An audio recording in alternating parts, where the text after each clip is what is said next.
I want to take a moment to thank today's sponsor, Rome Pre-Owned Sales, located at 949 Floyd Avenue in Rome. If you're in the market for a quality pre-owned vehicle and great customer service, make sure you check them out. A special thank you to General Manager Anthony Mariani for his support of the Rockpile Sports Network and local sports here in the Mohawk Valley. Your sponsorship truly helps us continue to highlight our athletes, coaches, and teams. If you or your business are interested in sponsoring the Rockpile Sports Network, feel free to reach out to me directly at coachkorg23@gmail.com. Let's welcome everybody to the Mohawk Valley Sportswatch here on Sunday morning.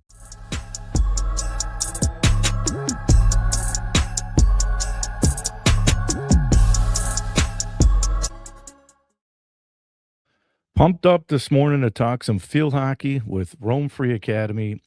Field hockey standout Sloane Sestito is going to join me from Florida. Sloane was just elected to the U16 US National Team. So we'll talk to Sloane live from Florida. And then about 9:45, we'll talk to sophomore standout Notre Dame alum Maggie Trinkus is going to join me at about 9:45. So Sloane, midfielder, was in her second year at Rome Free Academy this past season, led the Black Knights in scoring. She had 16 goals on the year, 14 assists. She was named All-State, and the Black Knights won their back-to-back Section 3 titles. So we'll talk to her. Special honor for her. I know her mom and dad and the Rome community are proud of those accomplishments. She'll be down in the four-game, Six-Nation tournament down in England, and that is set to start March 30th through April 7th. So we'll talk to her here at the bottom of the hour. We'll run through some basketball scores. I got some volleyball scores. We'll talk briefly about the Bills last night. Heartbreaking loss and a really good game to watch last night, 33-30. But we'll talk about that here in just a moment. On the boys' side in basketball last night, Mount Markham 85-35. Winners over On Tech. Copenhagen 63-35 over Alexandria. Marcellus beats Solvay 81-39. Weedsport 75-59 over Pulaski. Carthage 91-48 over Oneida. South Jefferson beat Utica Academy of Science 78-45. New Hartford girls 70-46 winners over Watertown. They moved to 11-3 on the season. CNS beat Baldwinsville 72-51. Rome Free Academy, the boys and girls, are both down in Springfield, Mass. for the Hoop Hall Classic. The boys beat a really good Greater Lawrence team last night, 52-49. They will play again today. Cato Meridian, 65-28 over Sandy Creek, as the Statman says, where seasons go to die. Cato Meridian moves to 11-1 on the season. Central Square beat Auburn 58-51, and Richfield Springs 70-44 winners over Remsen. DeRuyter beat Lafargeville 99-21. The boys Notre Dame, congrats to Coach Pags and Notre Dame last night, 79-52. That was the Juggler Classic. That's being held right at Notre Dame High School. They beat New York Mills. Fayetteville Manlius 79-43 over Chittenango. Cooperstown 66-55 over Oneonta. Cooperstown moves to a perfect 13-0 on the season. Hamilton beat Morrisville Eaton 72-51. On the girls' side, APW 44-32 winners over Watertown. Jordan Albert 61-21 over Salve. Norfolk beat Alexandria 50-15. And Rome Free Academy, as I said, they're down in Springfield, Mass. at the Hoop Hall Invitational. They lose a really good game, close game in overtime, 53-48 to Bristol. They will play again today as well. Bishop Ludden, 66-51. Ludden moves to 11-2 on the season. Central Square, 44-39 over Auburn. West Canada Valley, 82-23 over Lafayette. West Canada Valley girls move to 12-1. Lafargeville, 59-23 over Adirondack. Skinny Atlas, 50. Clinton, 47. Beaver River beat Lime, 44-28. Portland beats Indian River 48-44, and Shenandoah beats Liverpool 79-50. The Girls Juggler Classic, again, Notre Dame girls stay perfect. They move to 13-0. They will play today in that championship game. They beat South Jefferson 88-26. Frankfort Schuyler girls, they moved to a perfect 11-0 on the season as well. As yesterday, they beat Weedsport 45-42. And rounding out some scores, Dodgeville 50, Herkimer 40. Marcellus, they moved to 13-0. They beat Chenango Forks 60-58.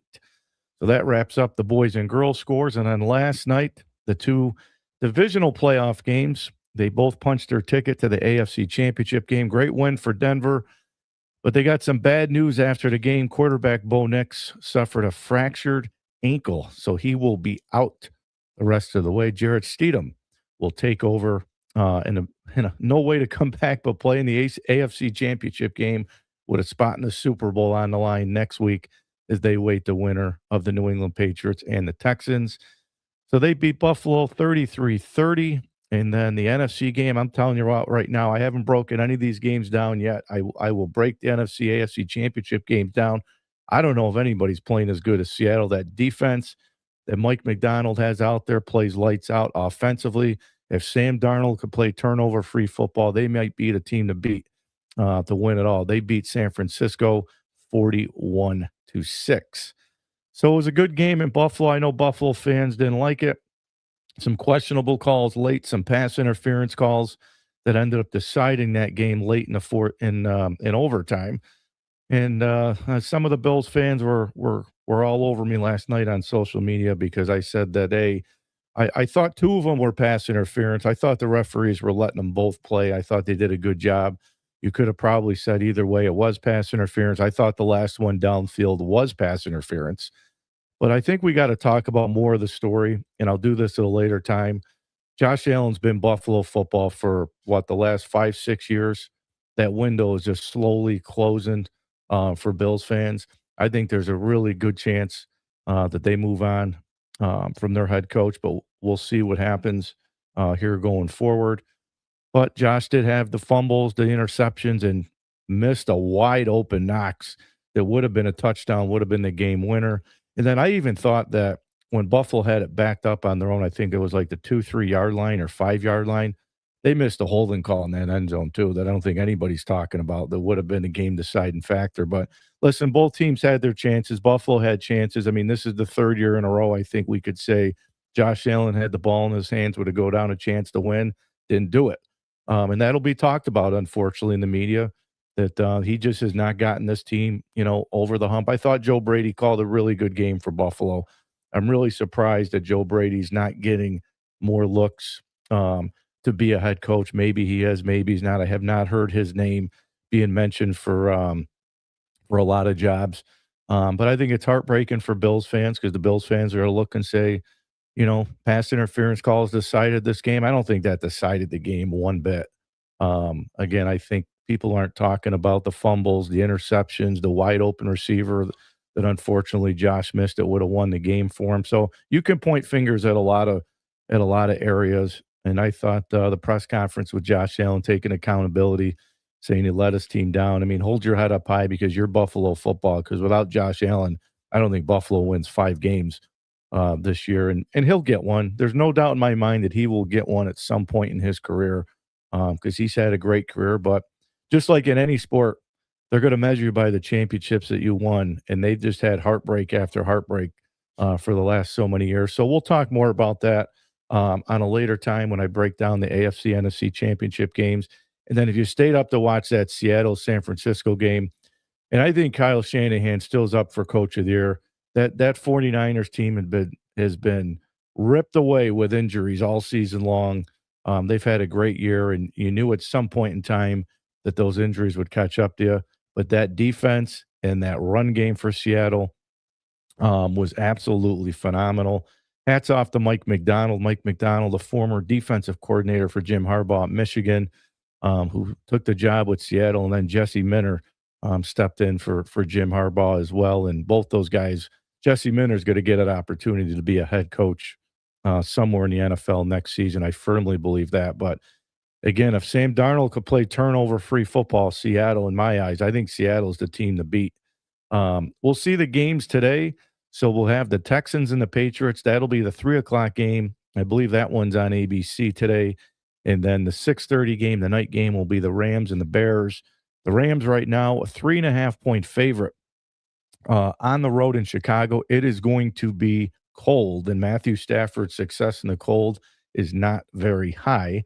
So we'll see about that game. A great season for Caleb Williams and the Bears. I think that first game is going to be a really good game. The Texans and that defense is going to be lights out. We'll see what they can do against Drake May at home. And that game, too, is going to be very, very cold. They're calling for snow up there, too. New England right now, the early 3-point favorite at home, like most home teams would be. So, again, we'll see what happens with those games. I'm excited to talk to Sloane Sestito, who's going to join me in just a few moments from Florida. Again, recapping, she was just selected to the U16 Women's National Field Hockey Team. Somebody's asking if the show is taped. This is not pre-recorded. So this is live here this morning. Make sure to follow me on YouTube. Make sure to follow me across all social media channels. I will break down the college football national championship game. That video will probably be posted and up tomorrow. I got to record that today, so that will be posted tomorrow. If you have any comments, questions for Sloane or any of the interviewees today, make sure to put them in the chat, and we'll do our best I can to bring those on. Some more local scores. I did have some people email me and say should read some volleyball scores. So I do have some girls volleyball scores to read here from yesterday as well. East Syracuse Manoa, they win 3-0. They beat CBA. Cincinnati 3-1 over Port Byron. They moved to 7-2. Clinton beat Adirondack 3-0. They moved to 4-7. And Rome Free Academy 3-0 over Watertown. They moved to 13-1 on the season. So I will have to make sure we have Coach on to talk some Rome Free Academy volleyball as well. I've had a lot of people actually say we should get some volleyball coaches on here. I will do that. I promise you that I will make that happen. But Monday night, the national championship game, two good stories. Indiana and Kurt Signetti, I think, is the story of the year. Coming off, back-to-back seasons where they've been in the college football playoff. Now they'll play for a national championship. Indiana, of course, if people follow college football, they were the doormat, basically, of the Big Ten and all of college football for a long, long time. And Kurt Signetti comes on and takes them to the national championship game in just year two. So check in Monday for that as we get set to break down the national championship game. But without further ado, I can't keep her waiting any longer. Sloane, how are you? Good. How are you? I'm doing fantastic. How is the weather down in Florida? That's what I got to know. It's actually really nice. It's like mid 70s. It's really sunny. Yeah, it is. It is cold here, of course. Cold and a little snowy. So that's what we get to wake up to. But let's not waste any time with that. First, congratulations on being picked for the U16 national team. Thank you so much. So, Sloane, you come from a hockey athletic family. So this is no surprise to me. And you're so young, so I know it means a lot to your family and this community. But what's it like growing up in that type of a household, with a household full of good athletes and hockey players? It definitely pushes me to be the best version of myself. And with my dad and what he's gone through, he helps me with stuff that I do at home, like outside of practice. And with my brother thinking he's the best, it pushes me to beat him. So take us back to the moment when you found out that you were picked for the team, and what was your initial reaction when you heard the news? Well, I got picked up early from school, and right when I got into the car with my dad, my mom was on the phone, and she's like, "Is Sloane in the car?" And I said, "Yeah." And she's like, "Did you check your phone?" And I said, "No." And then I had a bunch of congratulation texts, and she's like, "You made the team." And I was like, "Oh my gosh, this isn't real." I was in disbelief, and it didn't really like sink in until like the end of the day. So, Sloan, you and high school wise, you girls are coming off back to back Section 3 titles, and you led the team in scoring, and you're so young. You got a long career ahead of you and a bright career, which is fantastic.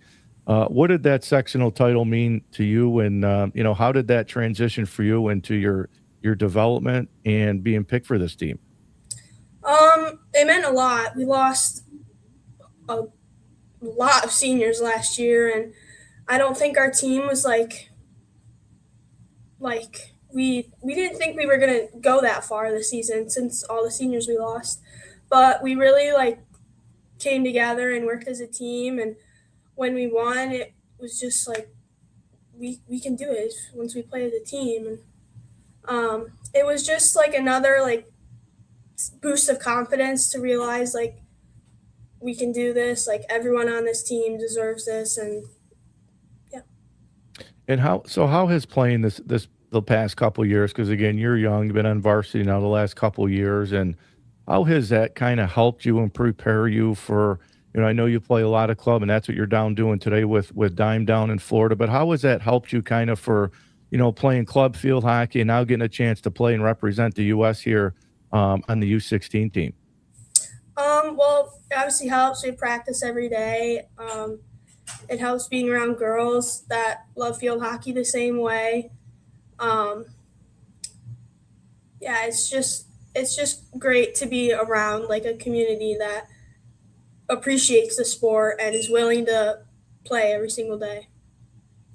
Yeah, and I mean, growing up here in Rome, myself, growing up, it was RFA Field Hockey was always, the big competition. When I was playing football, we always have a competition and say who would win more games on the turf and who was going to be the first to lose on that turf. And there's a rich tradition of Rome Free Academy field hockey, and I think for yourself and the girls, and especially again at a young age like yourself, the future's bright for you guys. Yeah, thank you. So, Sloan, talk to us a little bit about too. Again, I keep saying you're young because you are, but the mental side of things, the extra pressure, the extra stress, playing at such a high level, and you're going to be playing against the best competition, not in the United States. You're playing against the best in the world. Is there any extra pressure? Do you feel any extra stress, any tension, nerves?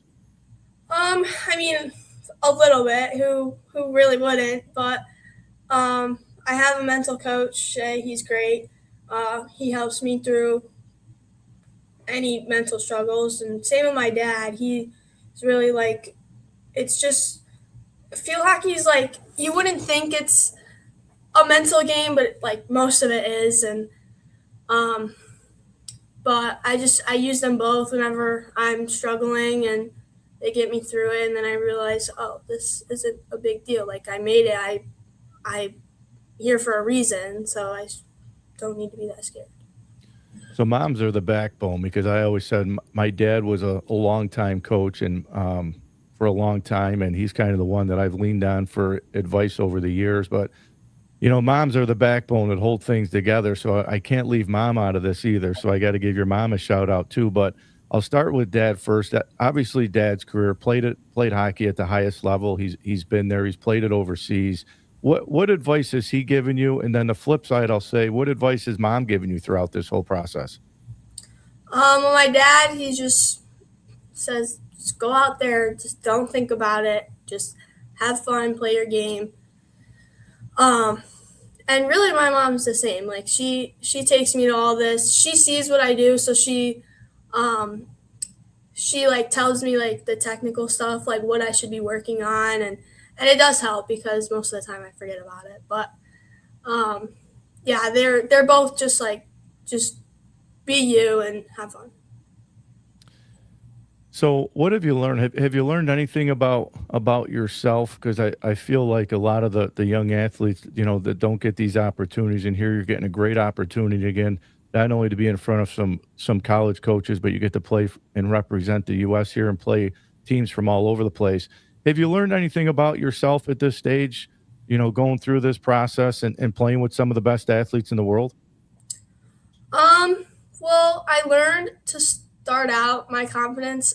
It was lower than I thought it was, but then after like winning sectionals, getting picked for this national team, like then I realized like it started to go up a bit and I felt a lot better about myself and what I could do on and off the field and yeah. So the next question I have for you is, how does this experience motivate you then once you come back to the States?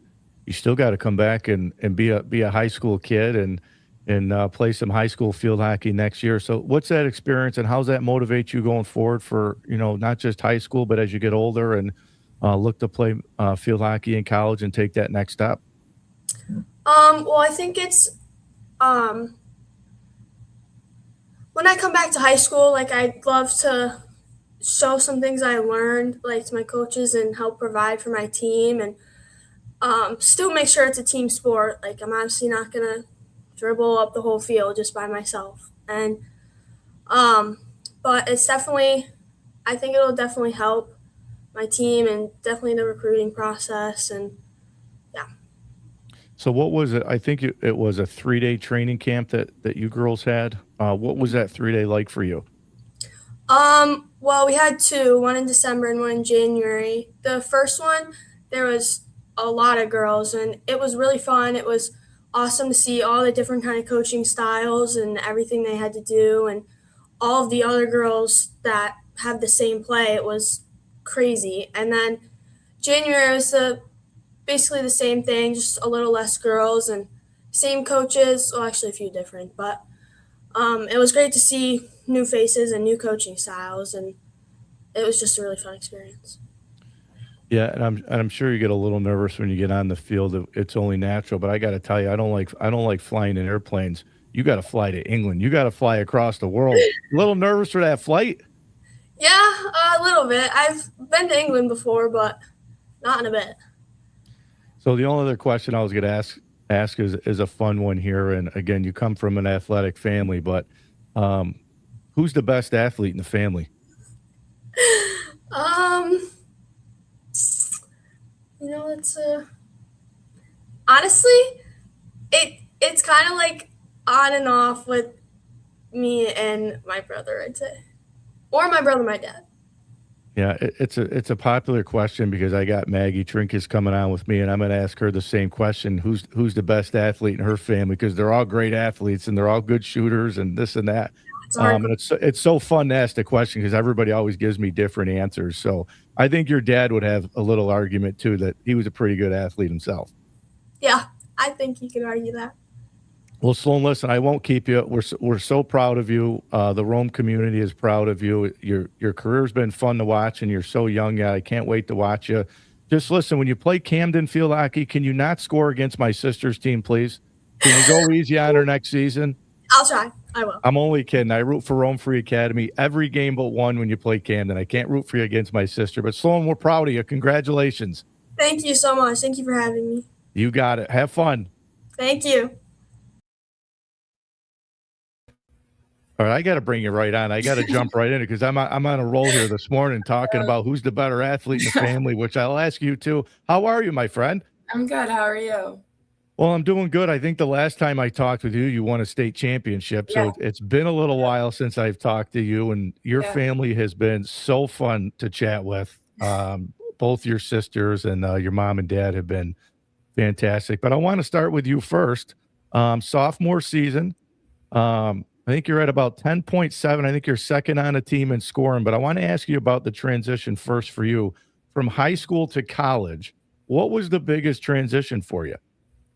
I think being away from my family and like my sisters and starting a whole new team because like when I was playing varsity, I was playing with those girls ever since I was in second grade, ever since I was in kindergarten, and now I'm the new one on the team. Instead of being like the captain, being the leader with all of my other friends, all my other seniors, I'm the new freshman. And there's only two of us. It was me and one other girl on a team full of seniors that have been playing with the past 4 years together. So I think that was just a transition. But other than that, like it was very comfortable. And what part of your game when you got to college, and obviously great high school career for you, and you win a state championship, you win at the highest level, and then you go into college. What was part of your game that you had to kind of work on, and what changes did you have to make? The physicality for sure. Because you're playing against girls that played AU their whole life and are the best from their varsity teams. And they've always had that physicality aspect. And I think when you're only playing against in high school, you're not really playing against all these all-star AU teams. That physicality aspect, definitely, and the strength and the height, I think that definitely was a little tough, but I'm getting used to it.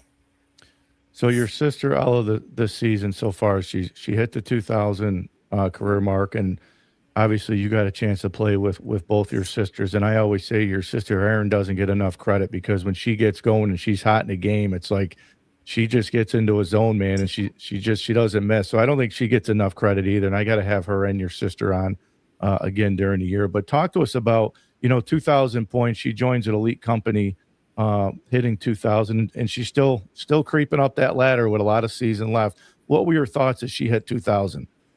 I mean, I was just beyond proud. I was only home for Christmas for 2 of their games, and she had to score 56. So it's kind of put a little pressure on her to hit it when I was home. So I'm just happy for her, and just being there was kind of a little memory for myself. And knowing that she got the pass from her sister, the assist from Erin, I think it was just an all-around happy moment because I know she worked really hard, especially in the off season. She works her butt off outside shooting all the time. So I'm just happy for her, and thank God it's done over with. I used to tell coach, I was like, well, you might even remember, I would say, because I knew, the girls were young, and you even have a younger sister, that John JV's playing. So I'm like, coach, do you have any room on the bench to be an assistant coach so I can just come along for the ride and be part of this thing? And he laughs every time that I talk to him. But your mom and dad, I mean, I cannot thank your mom and dad and your sister Ella enough, because my little one, they probably told you the story, but my little one's a fourth grade, and she, I talked your sister up. I talked your family up, all you girls to her. And, I had your sister on the show, and then we came out to watch one of the games, and your mom gave my daughter her bag and the same. So like my daughter thinks it's the greatest thing in the world. And it is. So now, like, I'm at a lot of the Notre Dame games, and I'm an RFA guy. Like, I went to RFA. So it's like I got to pull for RFA when they play them head to head. But your family and your sisters are such a special group, including yourself, that the whole community out that way has like welcomed me, and my daughter just thinks it's awesome. So I can't thank your family enough, man. You guys are a special group. Thank you. Thank you. So let's talk a little bit about your current team this year and the expectations for this team. You guys, like any season, you've had highs, you've had lows. What's this team got to do the second part of the season to make a run? I just think because we have, I think, 7 freshmen. We graduated 7 seniors last year. Now we have 7 freshmen. So they've kind of been able to adapt to like the college style and that physicality aspect. So definitely just picking up the tempo, picking up the speed, and being more physical, I think is just going to be a huge part of our game, especially playing up in because I think we're ranked 3rd right now in our conference. But just holding our ground and not letting any of the expectations go anything below us. So how much does, the high school career where, again, state championship, great high school career, how much does that help you going into college with being a leader that you were at Notre Dame and taking that success with you to the next level? Because as you said, everybody's played AAU. Everybody was probably the star on their team, or maybe the second star on their team when you go to college. And I try to tell my daughter and my son, everybody's good when you get to the next level, whether it's Division I, Division II, Division III. It's just a whole different game when you can play at that level. How much has that helped you? Definitely the championship mindset aspect. My first meeting with coach, our first one-on-one meeting, as soon as I got to school, was whatever happened last year, you need to carry that over, like that mindset of pushing through everything. And like, cause she was at our championship game, she was at our state championship game, and she watched our sectional championship game when we were down. And just having, I think, that mindset of we're not losing, we're not used to losing, like no matter what's going to happen, like we're not losing. We're not going to let that happen. And that was one of the things she told me was you need to carry that over to this team because this team is sick and tired. Like it's been 4 years since they won a conference championship and they want this again. And we need your attitude. We need your mindset to carry that over and help. So I saw you were back in the waiting room as I was talking to Sloane, and Sloane's young. She's only a ninth grader, and she's had a really good young career. So the future looks really bright for her. You got a family of hoopers. Who takes the game winning shot when the game's on the line between all the sisters? I think Erin does, because I think she had a huge one in our Marcellus game, our sectional. That's one of the huge shots I remember from her career. I think she does. She's like carefree. She doesn't think about it too much. I think if she just lets it up, it's going right in. I hear the younger one because I got a chance to watch some of her before. I think Yeah. it was a couple weeks ago when I was at the game. But I saw her play before, and I said, man, she might be the best one of everybody coming up through. How good could she be? Oh, I think she's going to be good. I mean, we'll always play 2v2 outside ever since we were younger. So she guards Ella. She'll guard Ella. She'll guard Erin. So I think just playing up to that level, I think she's going to fit right in. And how much has it helped you, those, over the years, as you come from a family of sisters that have all had a lot of success, not only in basketball, but in softball as well. Mhm. But how much has that helped? The competitiveness, you guys all help each other, you feed off each other. I'm sure mom probably had to break up some arguments at the dinner table because my mom had to break some up with my sister and I growing up because we were both competitive. But what was that like? Oh, it's very funny actually. We're just always been competitive. We're always like catching for each other. Like when we were younger, we were always playing pickle. We were always playing knockout. We were always playing 2v2. We always created that like mindset towards each other. And then when it carries on to the field, we're together now. Like we're not against each other. We don't compete against each other now. We're competing for each other. And I think that just helped a lot, especially playing with family. Now I know the girls they're playing again today. What time's the game today? 4:00. 4:00. Okay. And that's the championship game of the juggler, right? Yep. Okay. Yeah. I'll have to see if I can make that trip today at 4. Well, Megs, listen, I'm proud of you here. I've enjoyed following your career. You still got a lot of time left, so I'm sure this won't be the last time I talk with you. But proud of you, and best of luck the rest of the way. Maybe I'll get a chance to see you today. Yeah. Thank you. All right, Megs. Thank you. Bye. So cool to talk to Sloane and then talk to Maggie. And, he kept referencing, Sloane is so young, which she is, bright future, career ahead of her, only can do, when you're representing the U.S. there and playing against the best in the world at such a young age, so much extra pressure. But, she's got a good mom and dad. She's got a great community behind her that will support her. So she's got a lot of support there. And, then you talk to Maggie and it's like, her sisters, her family have been so good to me. I've had a great time covering the sisters. I remember the last time when I was talking to Maggie, they won a state championship back in that 23-24 season where they finished 24-3. So special to see what she's doing in college. She's only a sophomore, so she's got some time left.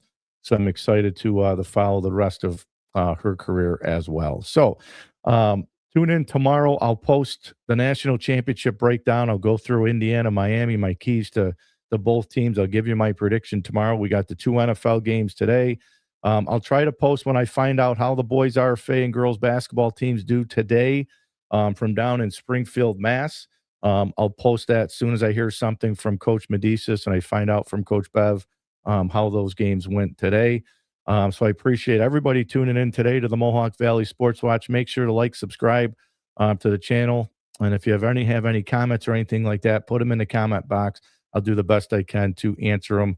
And if you have any questions for myself, CoachKorg23@gmail.com. So I want to make sure I thank Sloane for tuning in this morning with me and jumping on bright and early. I want to thank Maggie Trinkes as well for jumping on with me here this morning on the Mohawk Valley Sportswatch. Enjoy your playoff weekend and enjoy the rest of it here from the Mohawk Valley Sportswatch. Have a good weekend, everybody.